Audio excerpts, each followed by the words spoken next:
Welcome back to another deep dive. Today, we're doing something a little different.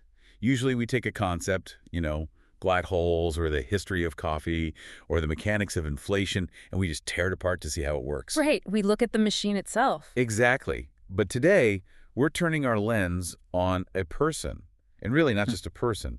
We're looking at a phenomenon. It's a necessary distinction to make, I think, right at the top. We're examining a figure who has, for all intents and purposes, become the face and definitely the voice of modern science for a massive chunk of the global population. Oh, absolutely. You've seen the memes, you've heard that voice in, I don't know, a dozen documentaries and probably a few blockbuster movies. You've seen him debating on cable news. We are talking, of course, about Neil deGrasse Tyson. And the stack of sources we've got for this deep dive is, well, it's honestly massive. We're looking at biographical records, we have transcripts of his public appearances, details on his actual academic research, the full timeline of his controversies, and we'll get to those, plus his extensive media portfolio. It's a lot. It is. So our mission, really, is to decode how a kid from the Bronx ends up with the title, Sexiest Astrophysicist Alive. Which is a real title. We should just state that for the record. That actually happened. A real title held by a real person. And at the same time, he's the guy who, in the public consciousness at least, killed Pluto.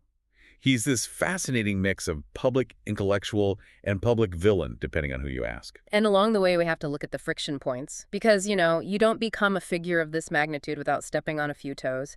We have source material covering his clashes with, say, the entire field of philosophy. Oh yeah, that was a whole thing. His very complex and often misunderstood stance on religion, and of course, the serious allegations of misconduct that really threatened to derail his entire career just a few years ago. It's a lot to unpack. I want to understand the cool side of the science, the wrestling, the ballroom dancing, the fact that he helped find a real-world location for Superman's home planet. Which is just amazing. But I also want to understand the engine that's driving this whole machine. What is his actual philosophy on science communication? Because he isn't just, reading facts off a teleprompter. He's performing. It's a specific brand of pedagogy. Right. It is performance art mixed with astrophysics. And to understand it, I think you really, really have to go back to the beginning.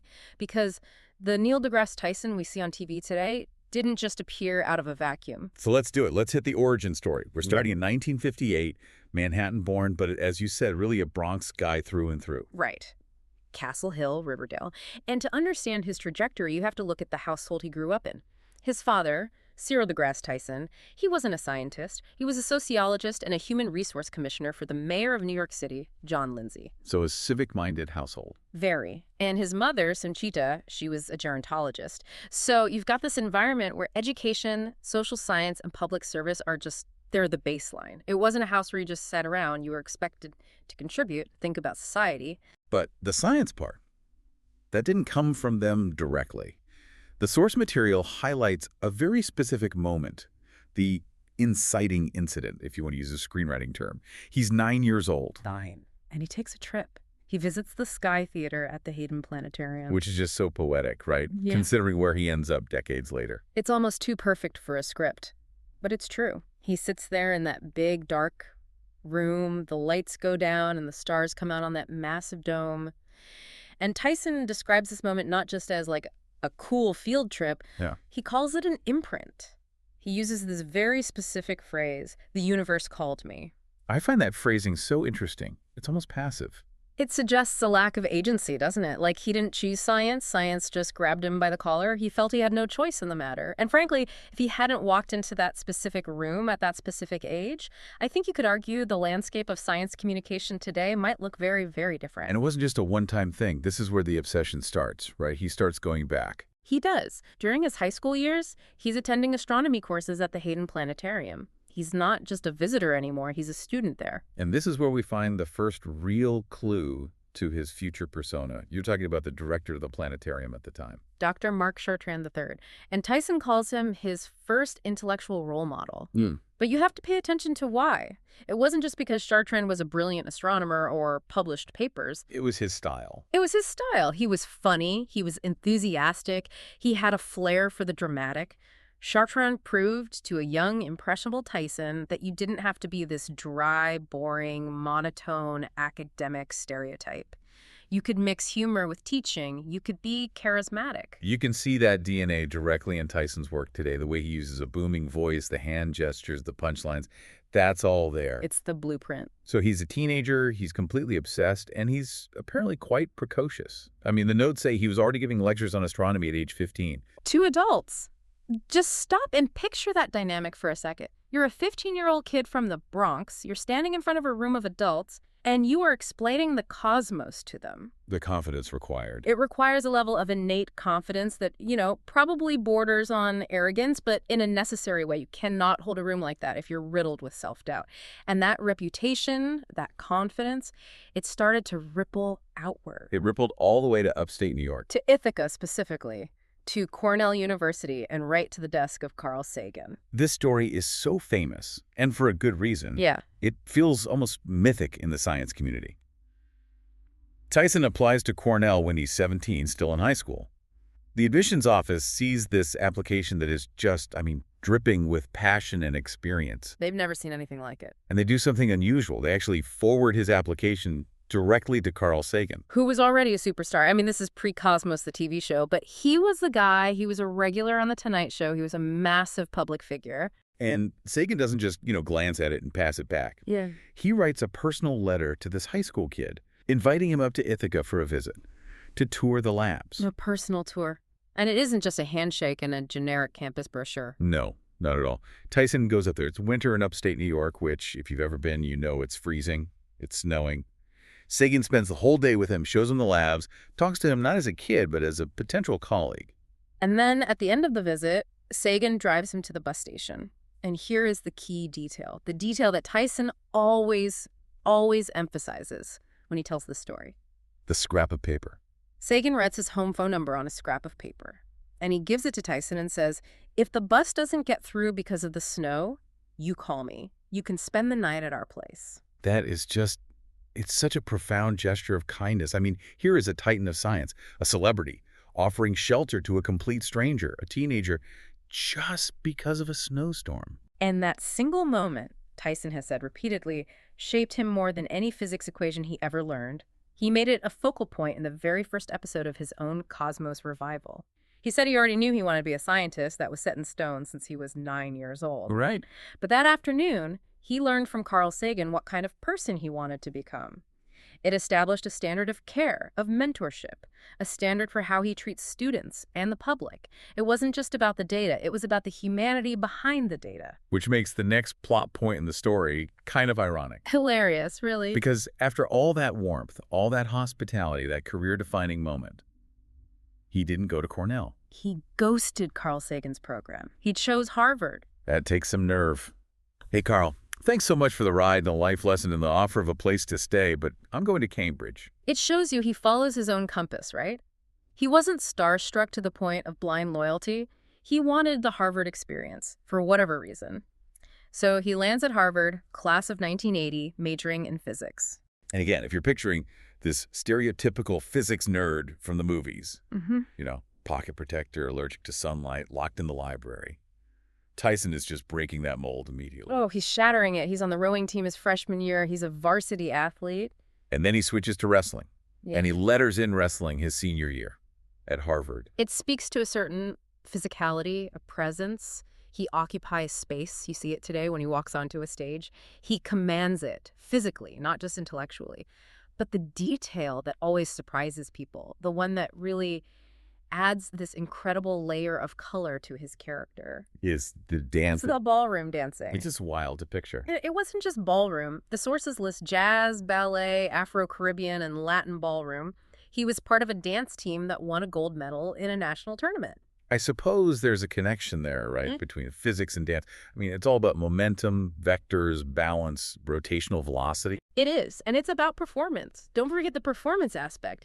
Being a competitive dancer prepares you for being on a stage under the lights in a way that a lab bench just doesn't. He learned how to move, how to present himself, how to connect with an audience physically. So he graduates from Harvard, Yeah. is a decorated athlete, a dancer, a physicist. It seems like his path is just a straight line up. You'd think so. But despite all this success at Harvard, the next phase of his academic life was, well, it was not smooth sailing. This is what we're calling the Texas stumble in our notes. This is the part of the deep dive that I think gives the most hope to anyone who has ever failed a class or hit a major wall in their career. He goes to the University of Texas at Austin for his graduate studies. This is the early 80s. And he just hits a wall. A hard wall. He gets his Master of Arts in Astronomy in 1983, but he is struggling with the PhD program, and he's admitted this openly in his memoirs and in interviews. He wasn't spending enough time in the research lab. What was he doing instead? Well, by his own account, he was maybe a little too social, a little too interested in the broader picture, and not focused enough on the grueling, lonely, meticulous hours that observational astronomy requires. He was teaching other students how to use the telescopes, he was working on his car, he was still dancing.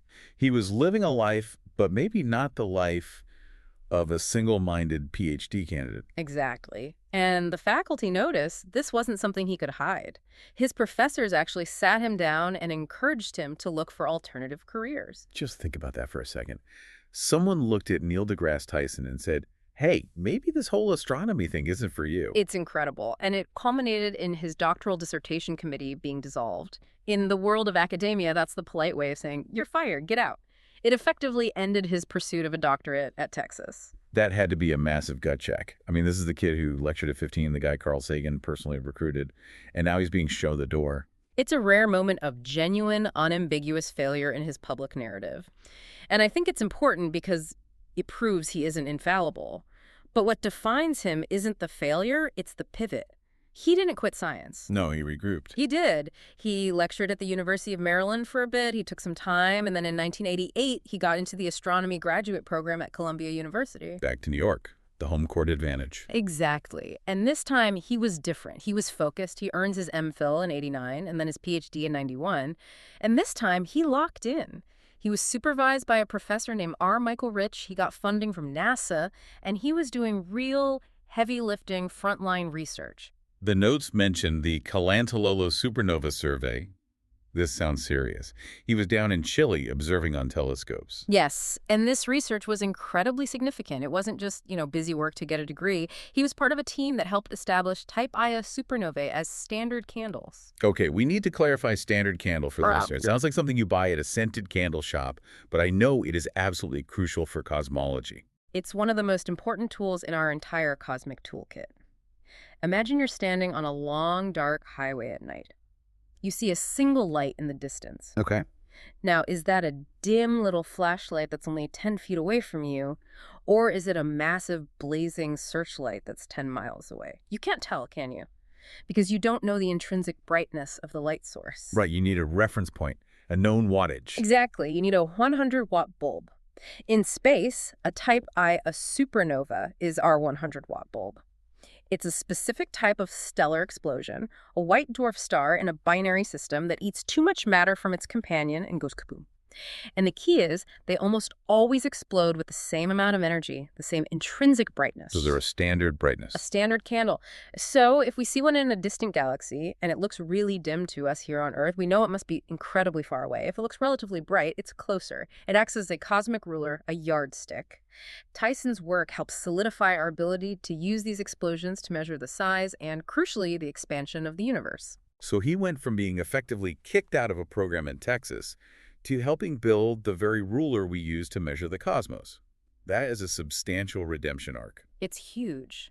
And it set him up perfectly for his return to the scene of the crime, so to speak, the place where it all started. The Hayden Planetarium. Full circle. He joins as a staff scientist in 1994. Just 2 years later, in 1996, he becomes the director. And he walks right into basically a construction site. A massive one. They were in the process of tearing the old planetarium down and completely rebuilding it as the Rose Center for Earth and Space. It was a $210 million overhaul, finally completed in 2000. And Tyson has spoken a lot about his motivation here. He felt this deep sense of duty.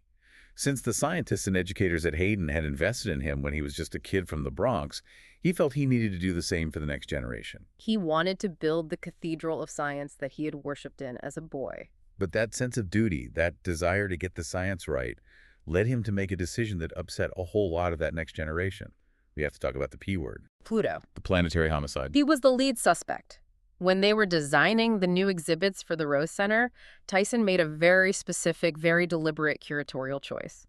In the display of the solar system, he decided not to refer to Pluto as the ninth planet. And this was years before the official change by the astronomical community. Way ahead of the curve. But this Right. was the late 90s, early 2000s.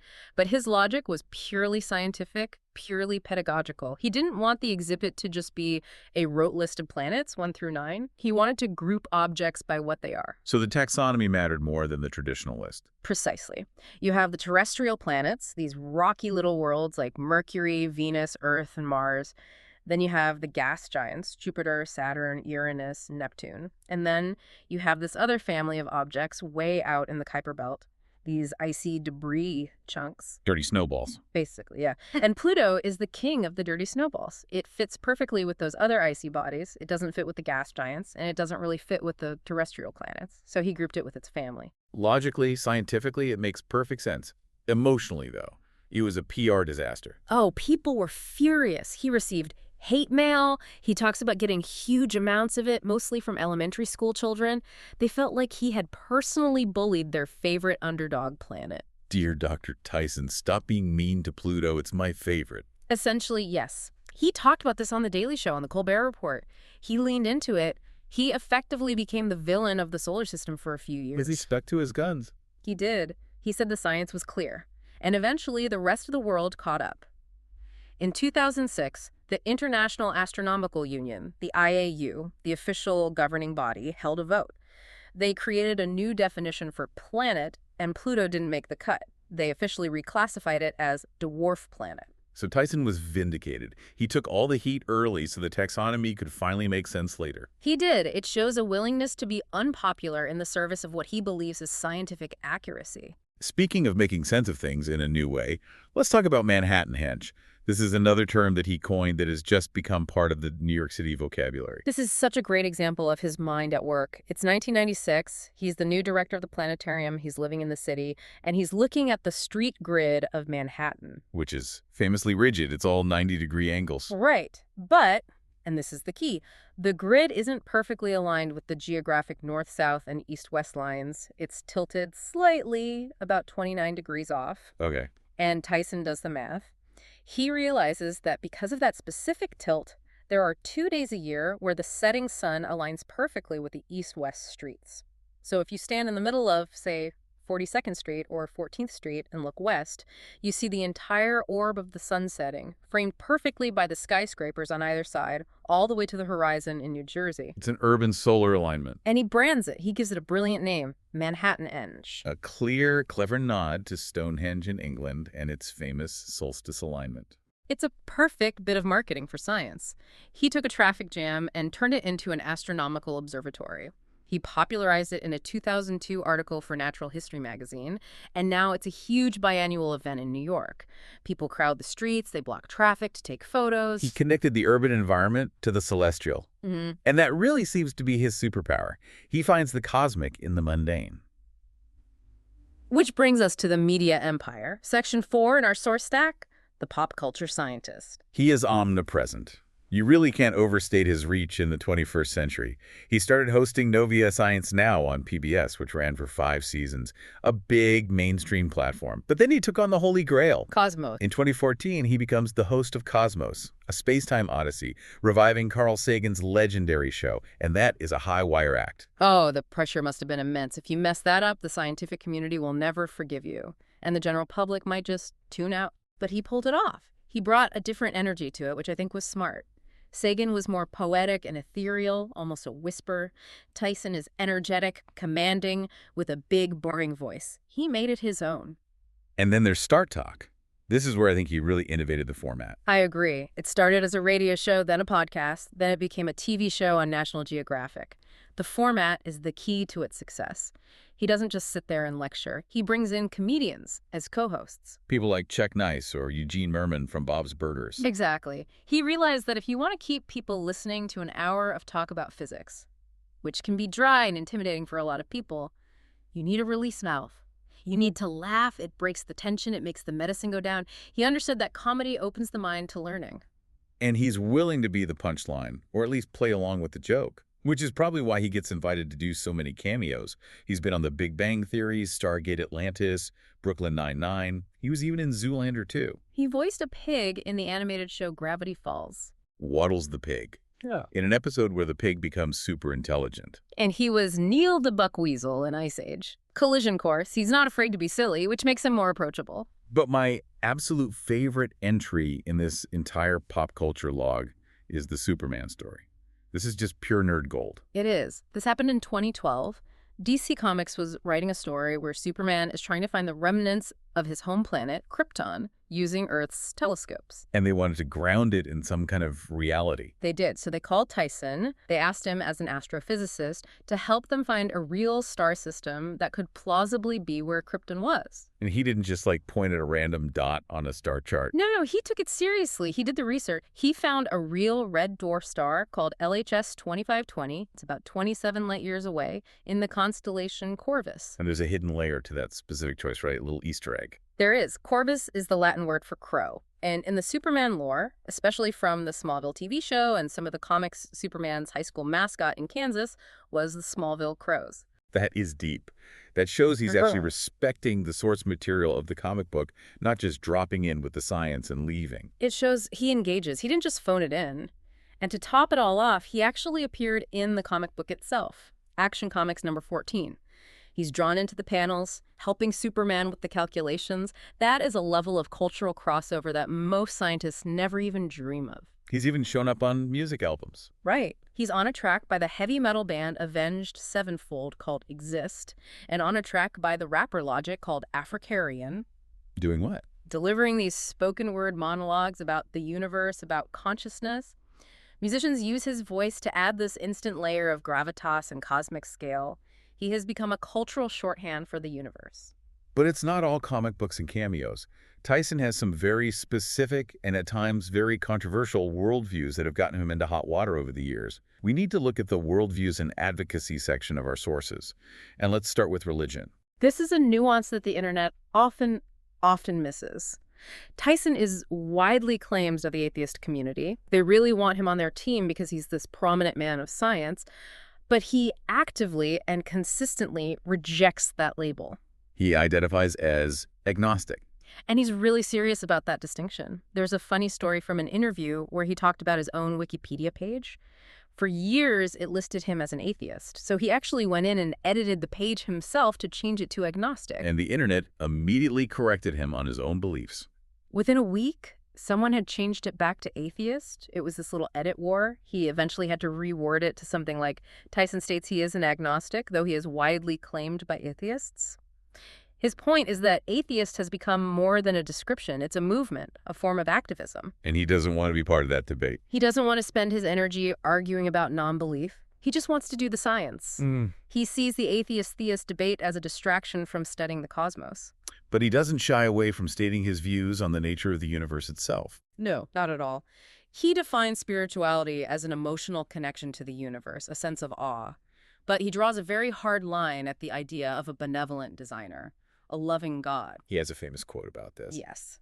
When I look at the universe and all the ways the universe wants to kill us, I find it hard to reconcile that with statements of beneficence. Asteroids, black holes, gamma ray bursts, supervolcanoes, pandemics.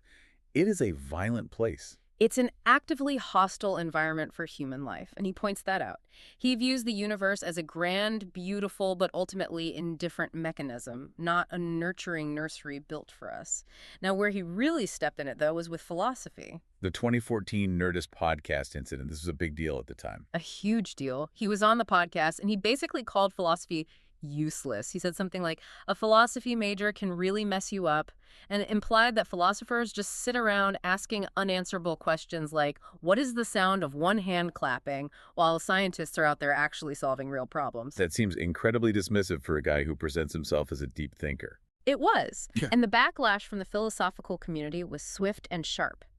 Philosophers, most notably Massimo Pigrucci, came after him hard, and they argued, correctly, in my opinion, that science is a philosophy. What do you mean by that? Well, the scientific method itself is a philosophical framework.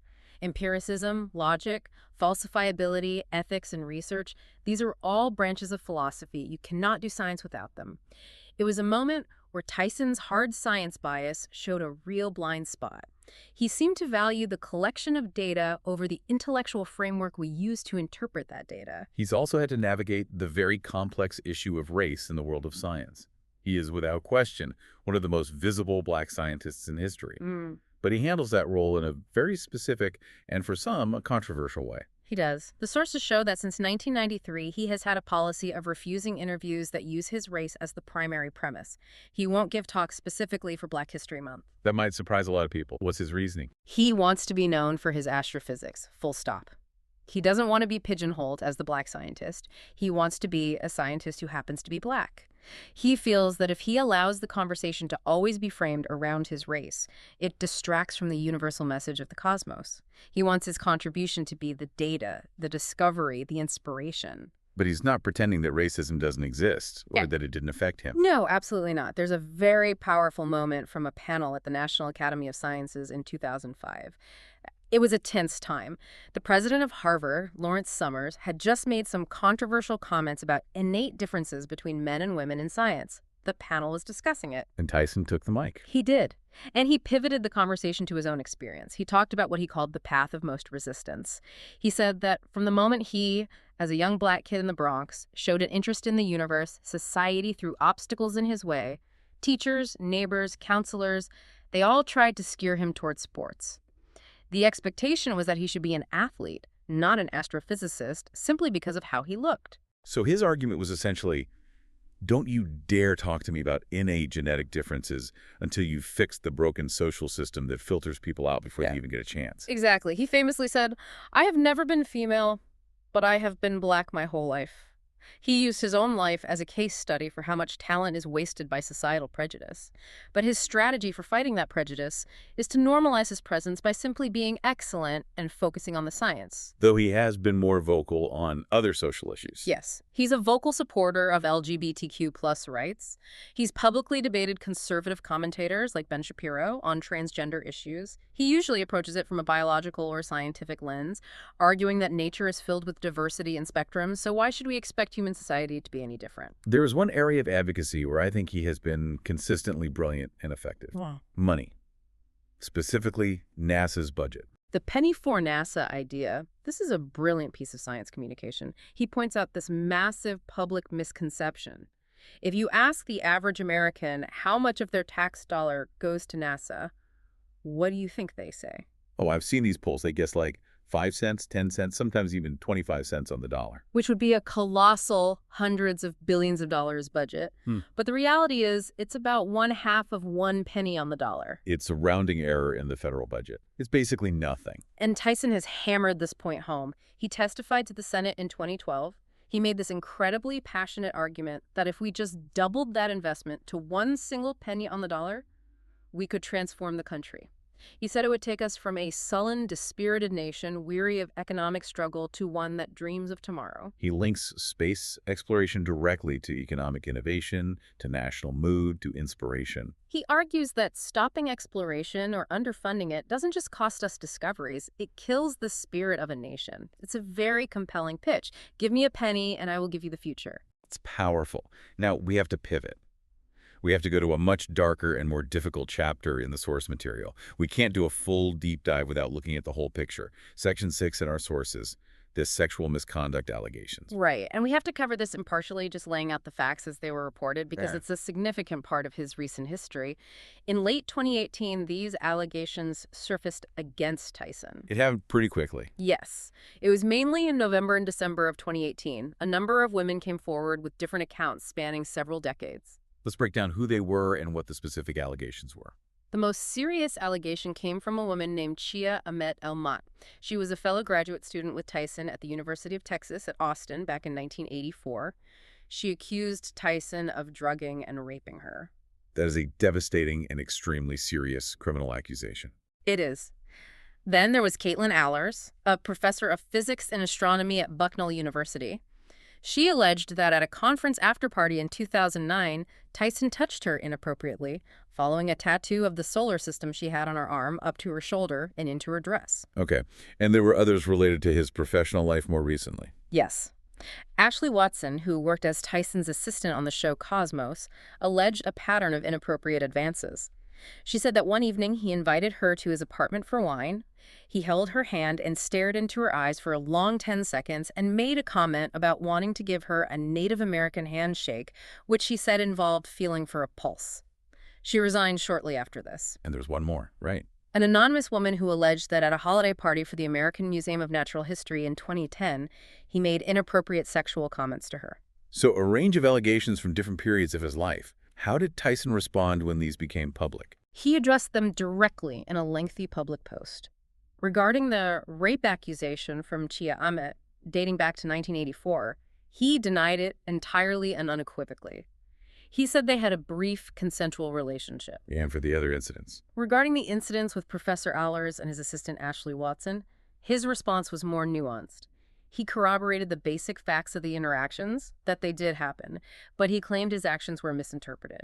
He framed them as attempts at being friendly or jovial that were clumsy and misread rather than predatory.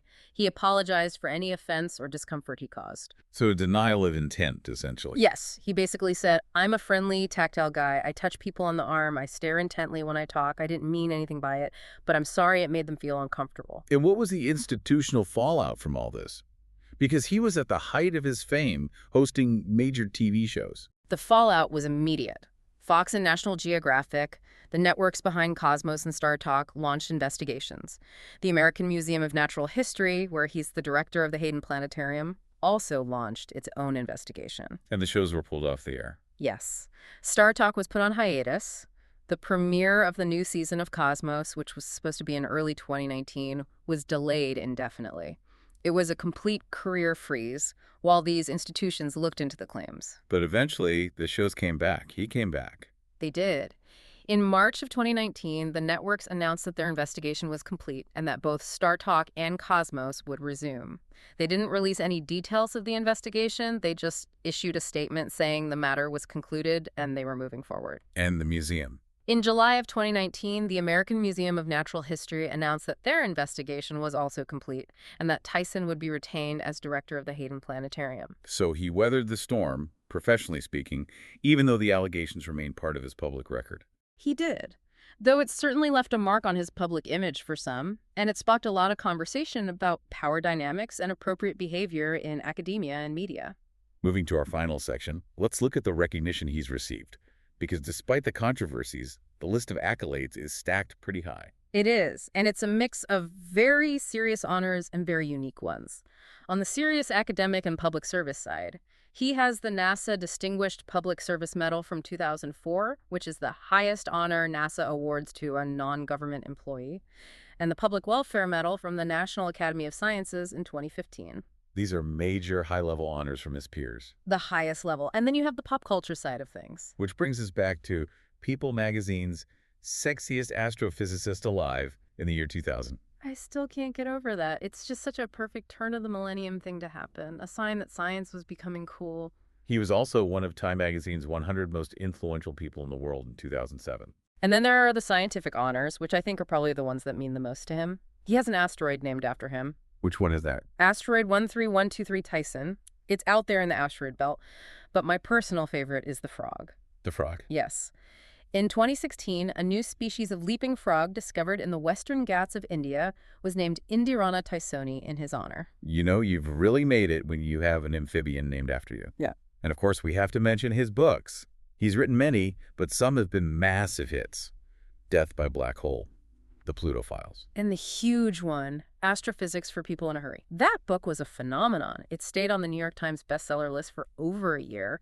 It really cemented his status and showed that people are hungry to understand this stuff. They just need it broken down in a way that respects their time and their intelligence. So bringing this all together, let's try to find the final synthesis here. We have a wrestler, a dancer, a scientist, a media mogul, a pop culture icon, a controversial figure.